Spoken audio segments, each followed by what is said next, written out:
हर हर महादेव। आप देख रहे हैं शिव की बात। शिव पुराण 27वां भाग श्री रुद्र संहिता प्रथम खंड 9वां अध्याय। यहाँ तक आप श्री रुद्र संहिता के 8 अध्याय श्रवण कर चुके हैं। आज 9वें अध्याय में आप उमा सहित भगवान शिव का प्राकट्य, उनके द्वारा अपने स्वरूप का विवेचन तथा ब्रह्मा आदि तीनों देवताओं की एकता का प्रतिपादन, ये प्रसंग आप सुनने वाले हैं। ब्रह्मा जी कहते हैं, नारद भगवान विष्णु के द्वारा की हुई अपनी स्तुति सुनकर करुणानिधि महेश्वर बड़े प्रसन्न हुए और उमा देवी के साथ सहसा वहां प्रकट हो गए। उस समय उनके 5 मुख और प्रत्येक मुख में 3-3 नेत्र शोभा पाते थे। भाल देश में चंद्रमा का मुकुट सुशोभित था। सर पर जटा धारण किए गौर वर्ण विशाल नेत्र शिव ने अपने संपूर्ण अंगों में विभूति लगा रखी थी। उनके 10 भुजाएं थी, कंठ में नील चिन्ह था। उनके श्री अंग समस्त आभूषणों से विभूषित थे। उन सर्वांग सुंदर शिव के मस्तक भस्ममय त्रिपुंड से अंकित थे। ऐसे विशेषणों से युक्त परमेश्वर महादेव जी को भगवती उमा के साथ उपस्थित देख मैंने और भगवान विष्णु ने पुनः प्रिया वचनों द्वारा उनकी स्तुति की। तब पापहारी करुणा कर भगवान महेश्वर ने प्रसन्न चित्त होकर उन श्री विष्णु देव को श्वास रूप से वेद का उपदेश दिया। मुने उनके बाद शिव ने परमात्मा श्री हरि को गूढ़ ज्ञान प्रदान किया। फिर उन परमात्मा ने कृपा करके मुझे भी वह ज्ञान दिया। वेद का ज्ञान प्राप्त करके कृतार्थ हुए भगवान विष्णु ने मेरे साथ हाथ जोड़ महेश्वर को नमस्कार करके पुनः उनसे पूजन की विधि बताने तथा सुपदेश देने के लिए प्रार्थना की। ब्रह्मा जी कहते हैं, मुने श्री हरि की यह बात सुनकर अत्यंत प्रसन्न हुए कृपा निधान भगवान शिव ने प्रीति पूर्वक यह बात कही। श्री शिव बोले, सुरश्रेष्ठ गण, मैं तुम दोनों की भक्ति से निश्चय ही बहुत प्रसन्न हूँ। तुम लोग मुझ महादेव की ओर देखो। इस समय तुम्हें मेरा स्वरूप जैसा दिखाई देता है वैसे ही रूप का प्रयत्न पूर्वक पूजन चिंतन करना चाहिए। तुम दोनों महाबली हो और मेरी स्वरूप भूता प्रकृति से प्रकट हुए हो। मुझे सर्वेश्वर के दाएं बाएं अंगों से तुम्हारा अभिभार हुआ है। यह लोक पितामह ब्रह्मा मेरे दाहिने पार्श्व से उत्पन्न हुए हैं और तुम विष्णु मुझ परमात्मा के वाम पार्श्व से प्रकट हुए हो। मैं तुम दोनों पर भली भांति प्रसन्न हूँ और तुम्हें मनोवांछित वर देता हूँ। मेरी आज्ञा से तुम दोनों की मुझ में सुदृढ़ भक्ति हो। ब्राह्मण, तुम मेरी आज्ञा का पालन करते हुए जगत की सृष्टि करो और वत्स विष्णु, तुम इस चराचर जगत का पालन करते रहो।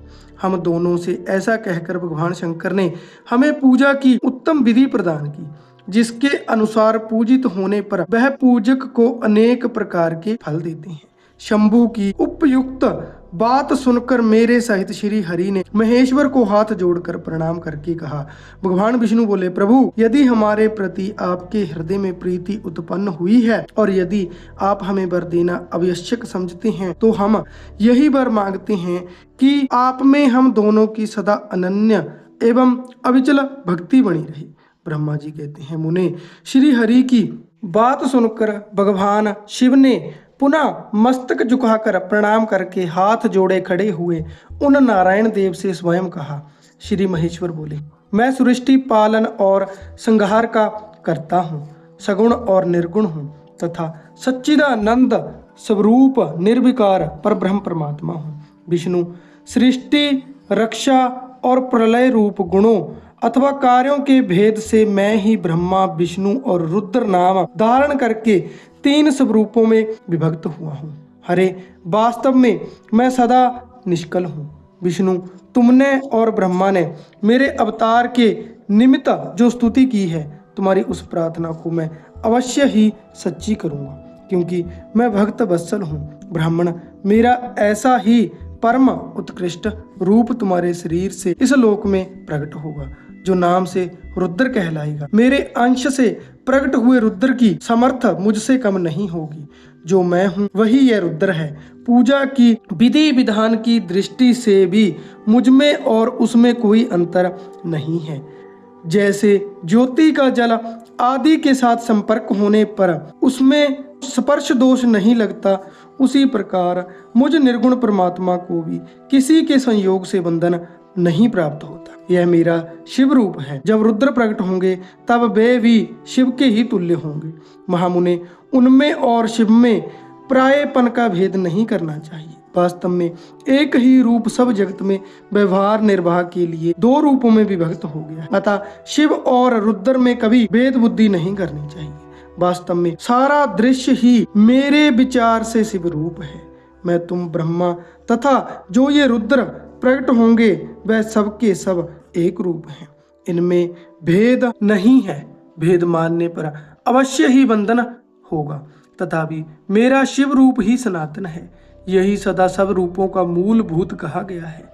यही सत्य ज्ञान एवं अनंत ब्रह्मा है। ऐसा जानकर सदा मन से मेरे यथार्थ स्वरूप का दर्शन करना चाहिए। ब्राह्मण सुनो, मैं तुम्हें एक गोपनीय बात बता रहा हूँ। मैं स्वयं ब्रह्मा जी की वृत्ति से प्रकट होऊंगा। गुणों में भी मेरा प्रकट कहा गया है। जैसा कि लोगों ने कहा है, हर तामस प्राकृतिक है। वास्तव में उस रूप में अहंकार का वर्णन हुआ है। उस अहंकार को केवल तामस ही नहीं, वैकारिक सात्विक भी समझना चाहिए, क्योंकि सात्विक देवगण वैकारिक अहंकार की ही सृष्टि है। ये तामस और सात्विक आदि भेद केवल नाम मात्र का है, वस्तुता नहीं है। वास्तव में हर को तामस नहीं कहा जा सकता। ब्राह्मण, इस कारण से तुम्हें ऐसा करना चाहिए।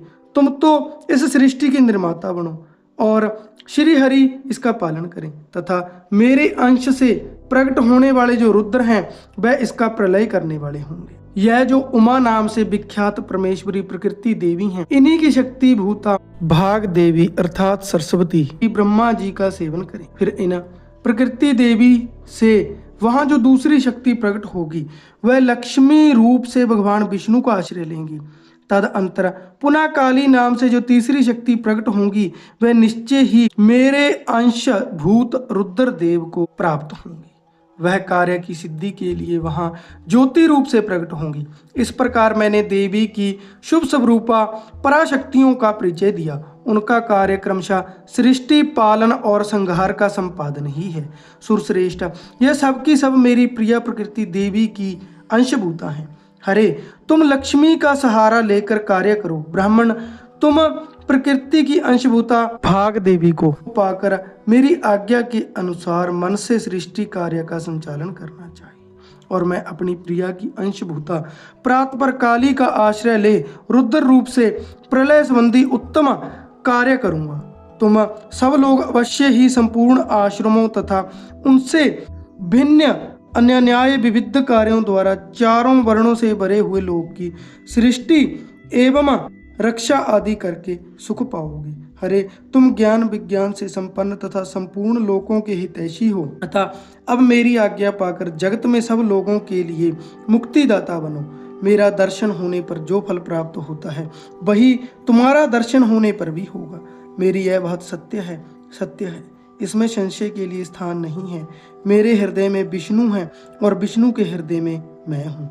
जो इन दोनों में अंतर नहीं समझता वही मुझे विशेष प्रिय है।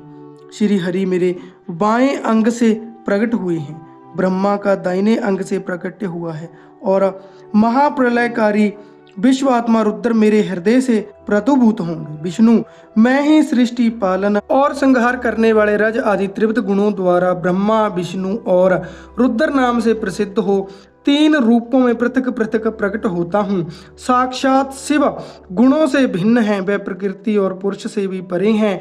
अद्वितीय नित्य अनंत पूर्ण एवं निरंजन परब्रह्म परमात्मा है। तीनों लोकों का पालन करने वाले श्री हरि भीतर तमोगुण और बाहर सत्व गुण धारण करते हैं। त्रिलोकी का संहार करने वाले रुद्रदेव भीतर सतगुण और बाहर तमोगुण धारण करते हैं तथा त्रिभुवन की सृष्टि करने वाले ब्रह्मा जी बाहर और भीतर से भी रजोगुणी ही हैं। इस प्रकार ब्रह्मा विष्णु तथा रुद्र इन तीन देवताओं में गुण हैं, परंतु शिव गुणातीत माने गए हैं। विष्णु, तुम मेरी आज्ञा से इन सृष्टिकर्ता पितामह का प्रसन्नता पूर्वक पालन करो। ऐसा करने से तीनों लोकों में पूजनीय होगे।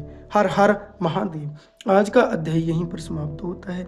अगले अध्याय में आप जानेंगे श्री हरि को सृष्टि की रक्षा का भार एवं भोग मोक्ष दान का अधिकार देव भगवान शिव का अंतर ध्यान होना।